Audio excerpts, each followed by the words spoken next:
সব মেয়েকে একটা কথা শুনতেই হয়, কি করো সংসারের জন্যে, তুমি কি বা করো। সে তুমি হাউসওয়াইফ হও কি ওয়ার্কিং হও। হাউসওয়াইফ যেরকম, হাউসওয়াইফ মানে তো আমি বাড়িতে আছি মানে এই নয় যে আমার কোনো কাজ নেই। একটা সংসারে প্রচুর কাজ থাকে, সব কটা রেসপন্সিবিলিটি সে খুব সুন্দরভাবে করছে, কিন্তু তাকে মানুষের কাছে শুনতে হয়। তুমি বাইরেরটা ঠিক বুঝবে না, তুমি তো বাড়িতে থাকো, বাড়ির সেরম কোনো কাজ থাকে না। এটাই হচ্ছে একটা হাউসওয়াইফকে শুনতে হয়।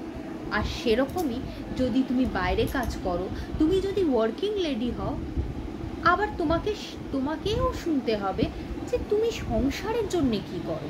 এই তো সকালবেলা হলেই উঠে চলে যাও অফিসে, অফিসে গিয়ে কি আর তোমাদের অত কাজ থাকে, তুমি তো মেয়ে, তোমাদের তো কোনো সেরকম কাজ থাকার কথাই নয়। আবার বাড়িতে আসো, আবার পরের দিন অফিসে চলে যাও।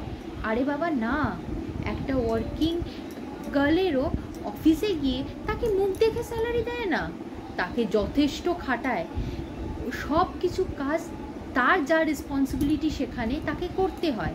আবার বাড়িতেও তার রেসপন্সিবিলিটি আছে, যেগুলো সে ঠিকভাবেই নেমায়, ঠিকভাবে রেসপন্সিবিলিটিগুলোকে যেরকম যতটুকু করা সে করে, কিন্তু তাকে শুনতে হয় কি কি করো তুমি। তাই সিম্পল সলিউশন, অত ভাবার দরকার নেই।